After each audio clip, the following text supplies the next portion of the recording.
pues gracias a Dios por la bendición nuevamente de poder considerar su palabra, porque siempre es una enorme bendición para los que estamos aquí, que Dios nos permite y primeramente, como lo sabemos, ¿verdad? Siempre nos habla nuestras vidas y pues gracias a Dios por ello. Y bueno, pues no sé si usted alguna vez se ha hecho esta pregunta: ¿cuál es el llamado de Dios a mi vida? Bueno, pues hoy vamos a ver un caso muy peculiar de un hombre que estaba lleno de dudas, atemorizado por la situación que se estaba viviendo en Israel. Y bueno, Dios lo llamó a hacer una labor que estaba muy por encima de su capacidad, o al menos eso era lo que él pensaba de sí mismo. Esta es una historia en la que muchos de nosotros nos podríamos identificar. Y Dios nos va a mostrar nuevamente cómo esta frase que hemos escuchado seguramente todos y más de una vez: Dios no elige a los preparados, sino Él prepara a los elegidos. Y bueno, Jueces capítulo 6 comienza narrando cómo nuevamente el pueblo de Dios hizo lo malo ante los ojos del Señor. Y Dios los entregó en manos de los madianitas y estaban viviendo cosas tremendas. En mi trabajo yo tengo la oportunidad de visitar muy seguido partes del centro que van desde la parte de Tepito hasta la Merced. Y bueno, hubo un tiempo en el que se escuchó algo que se llamaba La Unión. No sé si alguien llegó a escuchar de esto, pero bueno, se trataba de un grupo delictivo que, aparte de vender drogas, se dedicaban a la extorsión, y ellos extorsionaban a los comerciantes. Les cobraban, ellos decían, por el derecho de piso. Entonces los comerciantes tenían que pagarles cuotas que iban de 300 a 500 pesos por dejarlos trabajar. Entonces, bueno, esto se estuvo viviendo por mucho tiempo y pues si no les pagaban la cuota, ellos los amenazaban con, primeramente les quitaban su mercancía pues para cobrarse. Luego pues a veces los golpeaban. Recuerdo en una ocasión que yo fui a buscar a una de las personas que yo conocía de ahí y ya no estaba, y pregunté por ella y me dijeron: no, pues es que ya la habían amenazado, le mandaban fotografías de que ya estaban vigilando a sus hijas, y pues esta persona tuvo la necesidad de irse a vivir a otro estado con unos familiares porque pues ya ella no pudo cubrir esta cuota. Entonces, bueno, esto lo viví de verdad de primera mano. A mí no me gusta ver noticias, pero esto lo supe precisamente por ellos. Entonces yo me ponía a pensar: ¿se imagina lo que es levantarse a trabajar todos los días y lo poco o mucho que pueda ganar, tener que alguien venga y se lo robe, literalmente? Entonces, pues fue una época difícil para los comerciantes. De hecho, muchos de ellos pues tuvieron que cerrar sus puestos y literalmente a veces era un pedazo en el piso, así, y pues bueno, ni modo, tuvieron, porque aparte fue la época de la pandemia y pues obviamente no podían cubrir estas cuotas.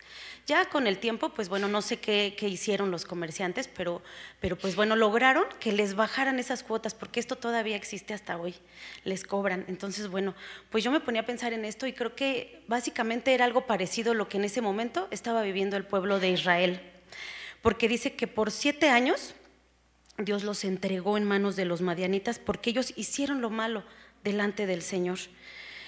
Y bueno, dice así la palabra en Jueces capítulo 6, versículos del 7 al 10, lo voy a leer. Dice: cuando los israelitas clamaron al Señor a causa de Madián, el Señor envió un profeta a los israelitas que les dijo: así dice el Señor, Dios de Israel: fui yo el que los hice subir a ustedes de Egipto y los saqué de la casa de servidumbre, los libré de la mano de los egipcios y de la mano de todos sus opresores. Los desalojé delante de ustedes de su tierra y les dije: yo soy el Señor su Dios. No temerán a los dioses de los amorreos en cuya tierra habitan, pero ustedes no me han obedecido.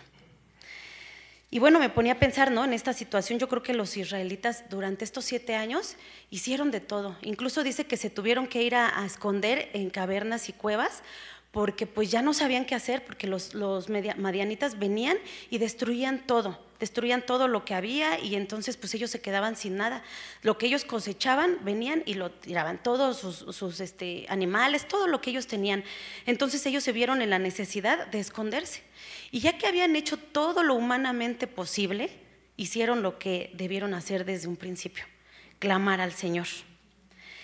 Y bueno, dice que después de haberles enviado al profeta, dice la escritura que vino el ángel del Señor. Acompáñenme a leer Jueces capítulo 6, del versículo 11 al 18. Jueces capítulo 6, del 11 al 18.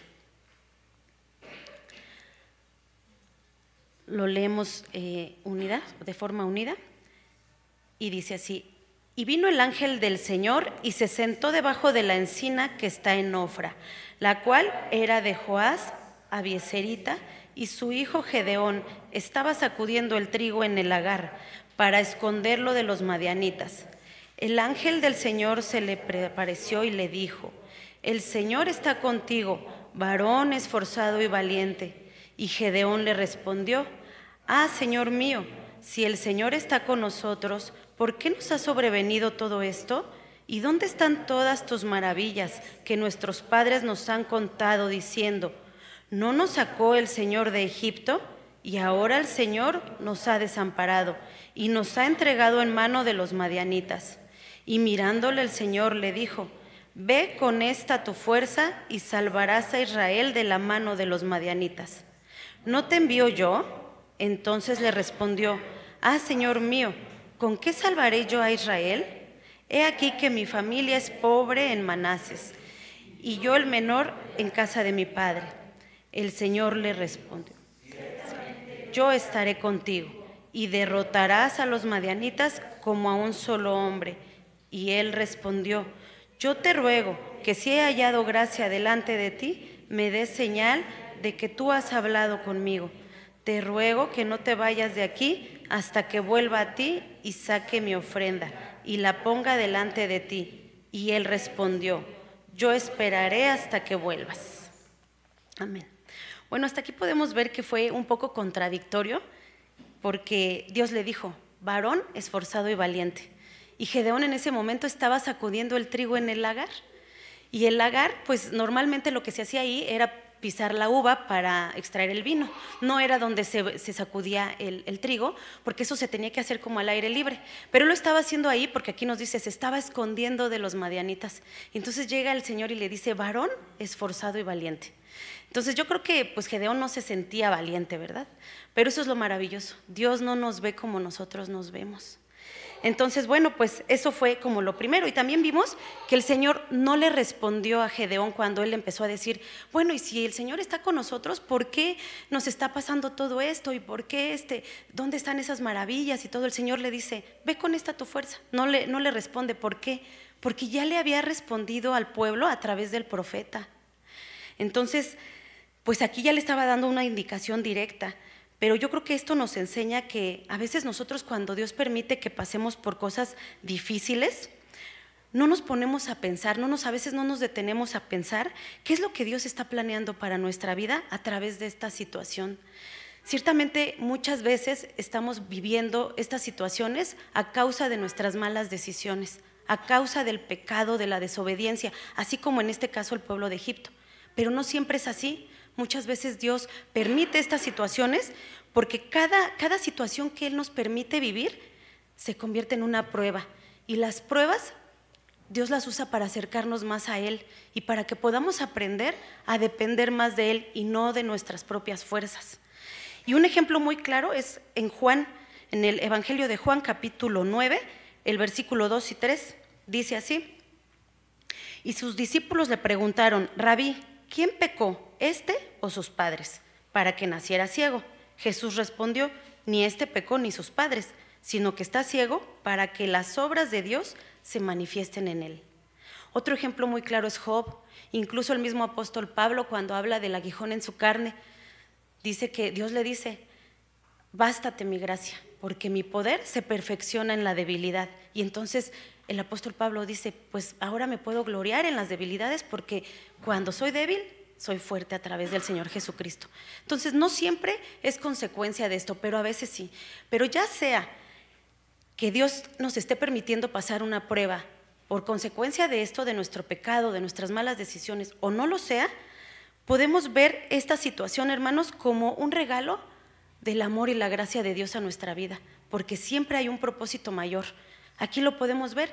Esta situación que estaba viviendo el pueblo de Israel, pues era consecuencia de sus pecados, de la desobediencia, pero aún así Dios lo iba a transformar en una bendición para que su nombre fuera glorificado a través de esto.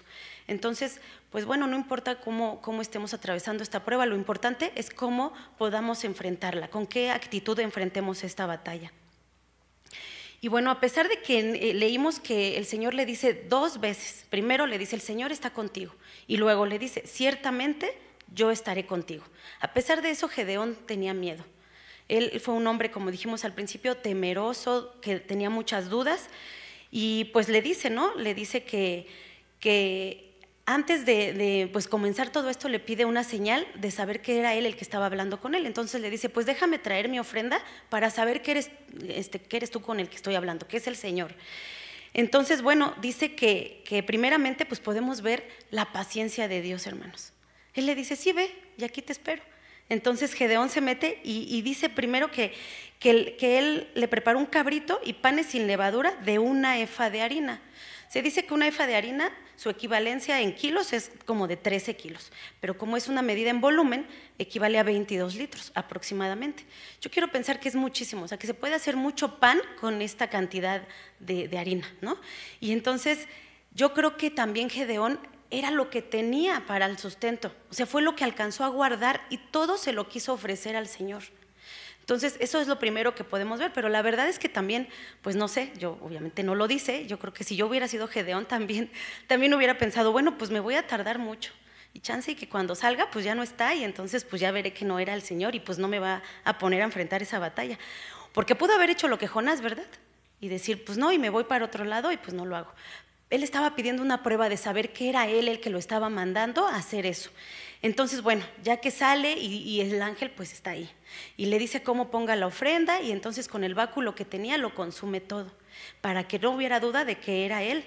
Entonces después Gedeón le entra otro temor y dice, ay Señor, pues se da cuenta de con quién había hablado y le dice, es que he mirado al ángel del Señor cara a cara. Y el Señor le dice, no temas, no vas a morir, porque pues ya le había dado una tarea, entonces pues no lo iba a matar, ¿verdad? Entonces le dice, la paz sea contigo. Y Gedeón levanta un altar que le llama Jehová Shalom y significa el Señor es paz. Y bueno, antes de que fuera ya a enfrentar la batalla, pues el Señor le pide hacer 2 cosas, que levantara un altar al Señor, pero no sin antes derribar los ídolos que ya tenían.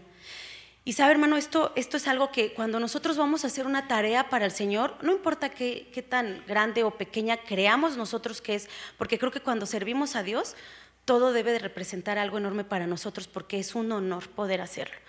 Pero antes de eso le dice, tienes que derribar los ídolos. Entonces, esto nos dice que tenemos que poner en orden nuestras situaciones en casa, en nuestra propia vida. Porque ¿cómo iba a hacer ese llamado si él tenía en la casa de su padre un altar levantado a Baal? Entonces le dice, ve y derriba ese altar y levantas un altar al Señor. Pero Gedeón, nuevamente con miedo, dice, pues lo voy a hacer de noche porque tenía miedo a la familia de su padre que se fuera a levantar contra él. Y sí, efectivamente él lo hace y cuando se dan cuenta de lo que hizo, pues se van contra él. Y hasta un apodo le pusieron. Entonces, bueno, pues sí, se van contra él y todo, pero él obedeció con todo y el miedo que tenía, él tomó una decisión y fue obedecer. Y bueno, pues yo creo que todos tenemos un llamado y a veces decimos, bueno, pero pues Dios no ha sido muy claro conmigo en ese llamado, entonces pues mientras aquí estoy a gusto y pues estoy bien. Pero todos hemos sido llamados a algo, hermanos. Somos llamados a predicar las buenas nuevas a los quebrantados. ¿Y cuántas veces lo hacemos? Y desafortunadamente a veces ponemos miles de pretextos como Gedeón. Y ese es el primer llamado a cada uno de nosotros. Pero a veces decimos no, porque nuestro testimonio desafortunadamente no puede ser el adecuado, quizás. Y decimos, pues, ¿cómo le voy a hablar del amor de Dios si me ve haciendo esto? Si siempre estoy, no sé, diciendo cosas que no debo, actuando como no debo, o me ven de malas, no sé. Y a veces decimos, pues, ¿cómo le voy a hablar de Dios? Entonces, eso es el primer llamado que todos tenemos ese llamado. Y después, pues, Dios claro que va a seguir teniendo llamados con nosotros, pero a veces también no estamos sensibles a escuchar la voz del Espíritu Santo. Y a veces, aunque se nos pueda decir, llegamos a ser muy necios o miedosos como Gedeón. Y bueno, pues nuevamente, Gedeón pues aquí hace lo que Dios le dice. Y pues Dios nos usa, hermanos, Dios nos va a usar a pesar de nuestros temores, de nuestras debilidades. Él nos va a usar pero solamente va a pedir una cosa de nosotros: obediencia. Eso es lo único. Él no quiere que tengamos mucho conocimiento, muchas aptitudes para hacerlo. Él quiere que primeramente tengamos obediencia a su palabra. Entonces, eso es lo primero. Y bueno, una vez habiendo hecho esto, dice que el Espíritu del Señor vino sobre Gedeón. Y entonces él empieza a preparar al pueblo, toca la trompeta para reunirlos a todos.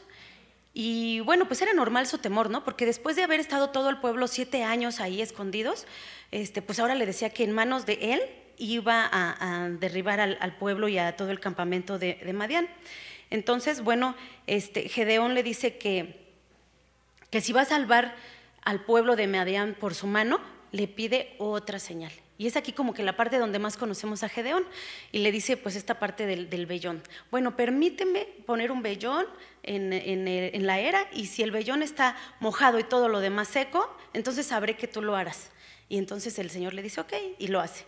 Y luego yo creo que Gedeón dijo no, es que lo pedí mal, tenía que ser al revés. Y le dice: Señor, por favor, no te enojes conmigo, no se encienda tu ira contra mí, déjame hacer esta última prueba, que ahora el vellón quede seco y todo lo demás esté mojado. Y el Señor lo hace otra vez. Entonces podemos ver, ¿verdad?, nuevamente la paciencia, el amor, la misericordia de Dios que tiene para con nosotros. Dice su palabra que Él es tardo para la ira y grande en misericordia.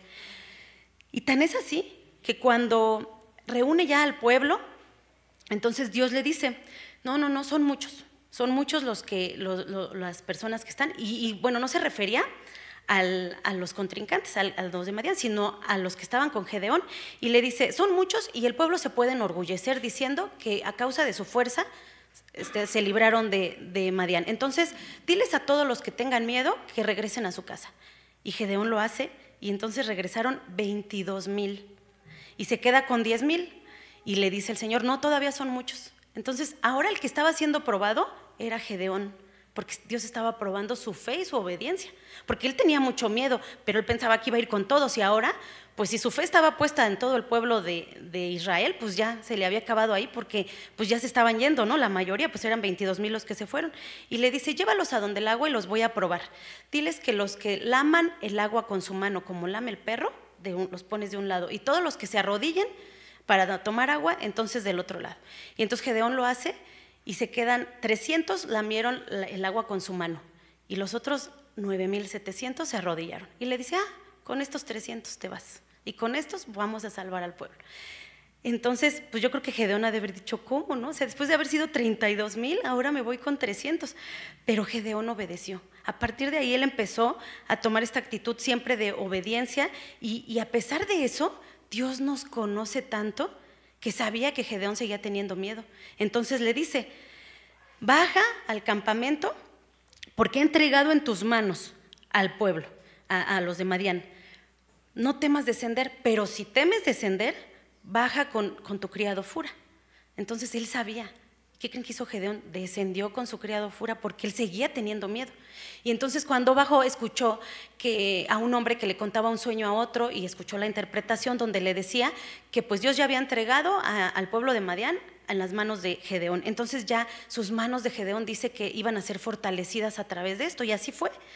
Pero yo puedo ver aquí esa misericordia de Dios, que aun cuando Gedeón ya no le pidió otra señal, el Señor, conociendo su corazón, conociendo sus temores, lo hizo en amor a Gedeón. Y bueno, entonces le dice que dividió Gedeón, empezó a preparar al pueblo de Israel, los dividió en 3 grupos, y les decía: bueno, ustedes van a hacer lo que me vean hacer a mí. Entonces Gedeón va con los primeros 100, con el grupo de 100, llegan en la noche, y entonces él toca la trompeta y les dice que griten: por la espada de Dios, del Señor y de Gedeón. Y entonces todos tenían que hacer lo mismo que vieran en él. Y él lo hace. Imagínense, yo me pongo a pensar, cuando él llega y hace esto, entonces es como cuando uno está durmiendo en su casa bien tranquilo y suena la alerta sísmica. Y entonces te despierta ese ruido y es algo que te espanta, ¿no? La verdad. Y entonces te paras, y bueno, lo correcto es pues ponerse a orar, ¿verdad? Nosotros que conocemos de la Escritura, pero lo cierto es que a veces pues te gana a lo mejor el temor, y pues buscas tus zapatos, y a lo mejor en lo que estás haciendo eso pues estás orando. Pero yo creo que en este caso pues ellos que no lo conocían, pues fue el temor de escuchar ese ruido, y de repente entonces todos los demás tenían que hacer lo que el líder hiciera. Entonces pues lo hacen. y ellos empiezan a correr y empiezan a entrar en desesperación. Lo que me impacta mucho es que ellos no fueron con armas, no iban con espadas, iban con cántaros vacíos, con trompetas y con antorchas. Entonces, ellos cuando hicieron esto, dice que Dios hizo que ellos empezaran a poner su espada uno contra el otro y empezaran a huir. Y así fue como en este momento Dios les da la victoria. Ellos solamente tuvieron que tocar la trompeta y decir en el nombre de Jehová y de Gedeón, o por la espada de Jehová y de Gedeón. Entonces fue muy maravilloso cómo vieron cómo vemos que Dios hizo todo esto. Y bueno, pues ya después cuando ya pasa esto y Dios les da la victoria, pues Gedeón regresa va con el pueblo de Israel.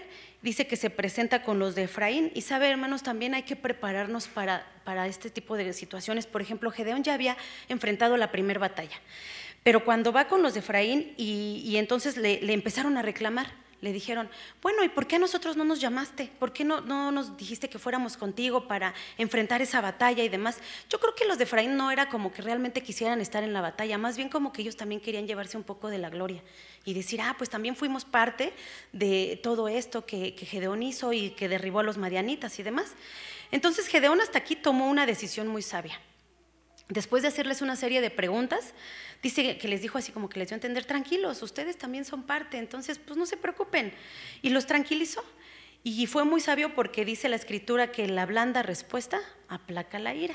Yo creo que así como Gedeón puso en práctica este versículo o esta palabra, si nosotros lo aplicáramos en todas nuestras relaciones interpersonales, yo creo que viviríamos con mucha paz, porque la respuesta áspera enciende la furia, ¿verdad? Entonces creo que es algo que aquí podemos aprender, ya que después pues no fue así, no lo siguió haciendo así. Dice que siguió su camino con los 300 que venían con él, persiguiendo pues al pueblo, ¿no? A los madianitas, y llegó con los de Sucot y les dijo que si les podían dar algo de comer, porque estaban cansados y hambrientos. Y ellos le responden en Jueces, voy a leer Jueces capítulo 8 versículos 6 y 7. ¿Están ya las manos de Seba y Salmuna en tu poder para que demos pan a tu ejército? Gedeón respondió, muy bien, cuando el Señor haya entregado a mi mano a Seba y a Salmuna, trillaré las carnes de ustedes con espinos y cardos del desierto. Fue con los de Peniel y les dijo lo mismo y ellos respondieron igual. Y bueno, Sucot y Peniel aquí vemos que no lo apoyaron. Pero aquí me puso a pensar, ¿cómo respondemos nosotros cuando alguien más se enoja? Cuando alguien más no nos quiere ayudar. ¿Qué podemos decir? Bueno, pues como me trates, te trato. Si me saludas, te saludo. Si tú eres áspero, yo también. Pero si eres amable, pues entonces yo también. Respondemos así, porque primero Gedeón respondió bien, pero ya después se enojó. Y muchas veces también nosotros podemos criticar el liderazgo como lo hicieron primeramente los de Efraín, criticaron cómo él había hecho. Ellos no pensaron, pues Dios le indicó que solamente con esta cantidad de personas. No, ellos lo criticaron cómo lo había hecho. Y nosotros, ¿cómo respondemos ante eso?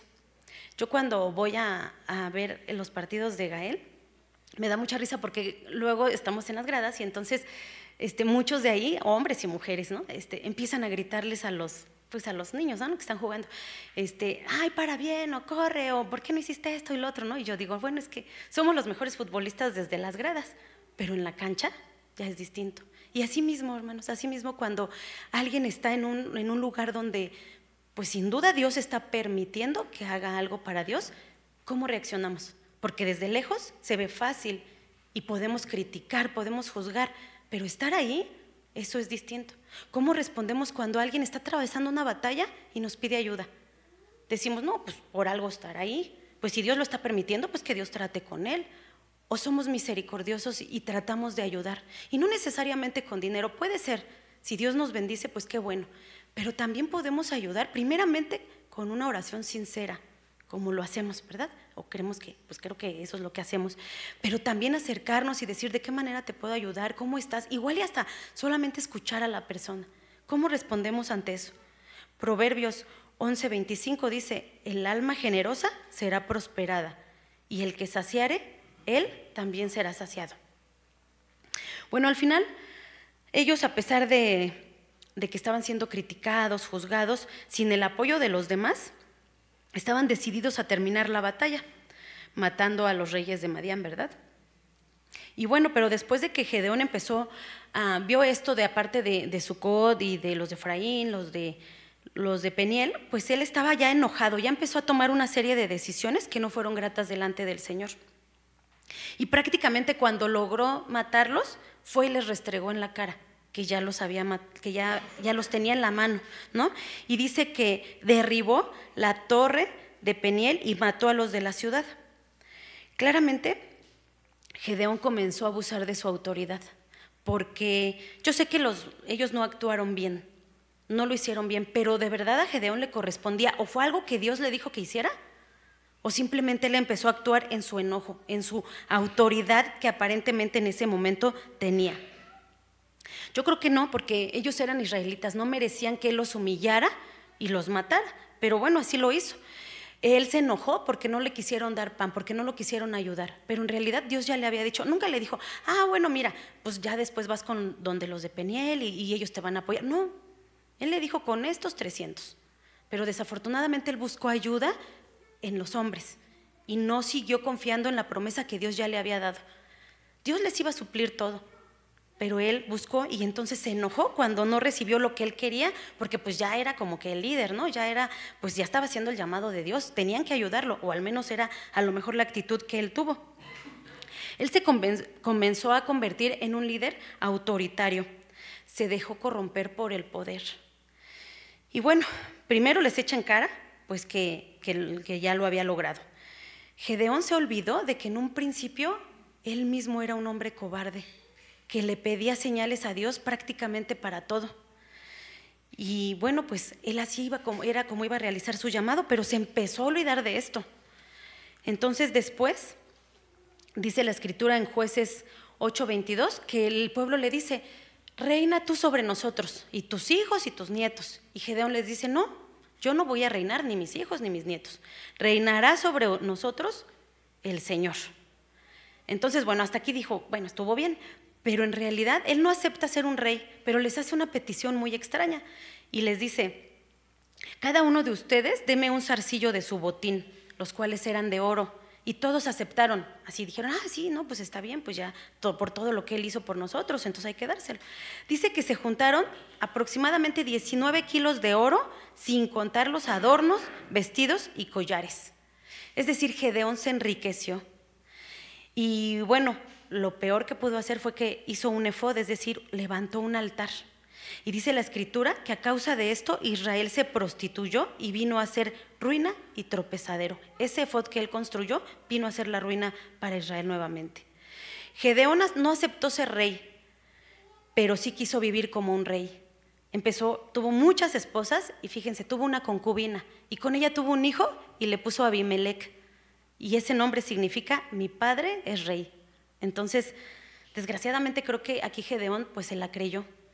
Dijo que no, pero en el fondo yo creo que empezó a pensar, bueno, como que siempre sí soy valiente, ¿no? Como que sí soy un hombre esforzado. Yo creo que sí. Y pues en realidad no lo era, porque Dios escoge a lo menospreciado para que nadie se gloríe. Entonces, él realmente no lo era, sino Dios cumplió ese propósito en ese llamado que tenía Gedeón. Pero desgraciadamente Gedeón comenzó a caer en esto. Había comenzado como un hombre humilde, pero desgraciadamente terminó lleno de confianza en sí mismo, siendo orgulloso, soberbio. El poder y la autoridad corrompieron su corazón. Y bueno, el enemigo más grande de Israel no eran los ídolos, no era, el pueblo de Madián, sino ellos mismos. Porque desgraciadamente muchas veces esa idolatría que el Señor pide de nosotros, a lo mejor al principio cuando nosotros creímos en el Señor, sí eran a lo mejor esas estatuas que muchas veces tenemos y les levantamos altares y adoración, sí, pero ya después esos ídolos podemos ser nosotros mismos. Puede ser también nuestro trabajo, el dinero, la familia, pero también muchas veces nos llenamos así de orgullo, de soberbia. Y esos ídolos deben de ser derribados para poder seguir caminando como Dios quiere que caminemos. Les decía, Gedeón comenzó como un hombre humilde, pero terminó como un hombre muy soberbio. Y dejó un legado de autoritarismo, corrupción. porque pues él empezó a casarse con muchas mujeres, y no que la escritura prohibiera, pero tampoco era algo como que promoviera, y él empezó a hacer todo esto, y también dejó un legado de idolatría. ¿Qué legado es el que nosotros estamos dejando para nuestros hijos? Él triunfó en este ámbito, digámoslo así, militar, triunfó, pero en el ámbito espiritual terminó fracasando. Y eso nos puede pasar a nosotros. Podemos tener éxito en el ámbito laboral, hasta en el familiar, incluso en el ámbito ministerial, pero si nuestro ámbito espiritual no está bien, entonces vamos a fracasar en todo lo demás. Lo principal es poder estar bien delante de Dios, es derribar esos altares. Escuché a alguien decir que cuando nos dejamos llenar de orgullo y soberbia, nos parecemos más a Satanás. Y cuando nos dejamos que la humildad reine en nuestra vida, entonces nos parecemos más al Señor Jesucristo. Y nosotros somos llamados a ser mansos y humildes. Así lo dice la Escritura, y eso es lo que Dios espera de cada uno de nosotros. Pues bien, esto es la enseñanza que Dios trae a nuestra vida a raíz de la historia de Gedeón. Y pues esperemos, hermanos, que no dejemos que nuestra vida, que empecemos así y que podamos terminar de esta manera, sino que siempre busquemos el derribar esos ídolos y siempre que el Señor sea quien gobierne nuestra vida. Amén. Vamos a orar. Padre Santo, cuántas gracias te damos por la bendición que tú nos das de meditar en tu palabra y una vez más hablando a nuestras vidas, Señor. Te rogamos que tu palabra sea sembrada en nuestros corazones y dé fruto, Señor. Dé fruto y podamos no solamente ser oidores, sino también hacedores, Padre. Ayúdanos a que podamos ponerla por obra y podamos cumplir el llamado que tú tienes para cada uno de nosotros. Siempre buscando ser humildes, Señor, y servirte a ti. Buscando siempre eso, ser siervos tuyos. Y que siempre, Señor, recordemos que la gloria y la honra solamente son para ti. Que no queramos de ninguna manera llevarnos ni un poquito de tu gloria, Señor. Ayúdanos a poder ser humildes, ser imitadores tuyos y poder también apoyar, Señor, a este llamado que tú tienes a cada uno de nosotros como iglesia. Te ruego que nos permitas tener un corazón dispuesto, ser obedientes y recordar que tú no pides nada más de nosotros, no quieres que seamos aptos, que tengamos muchas cualidades, Señor, sino solamente que seamos obedientes y humildes para que podamos ser un instrumento tuyo, Señor. Recordando que si tú no nos tocas como instrumentos, no podemos servir para nada. Eres tú, Señor, el que nos da vida, eres tú el que nos permite ser guiados. Ayúdanos a poderlo ver siempre así y que podamos seguir meditando en tu palabra, rogando siempre que podamos ponerla por obra y que no solamente se quede en eso, en escucharla. Te amamos, Señor, te bendecimos y te rogamos que tú siempre seas gobernando nuestros corazones. En el nombre de Cristo Jesús. Amén. Vamos a continuar.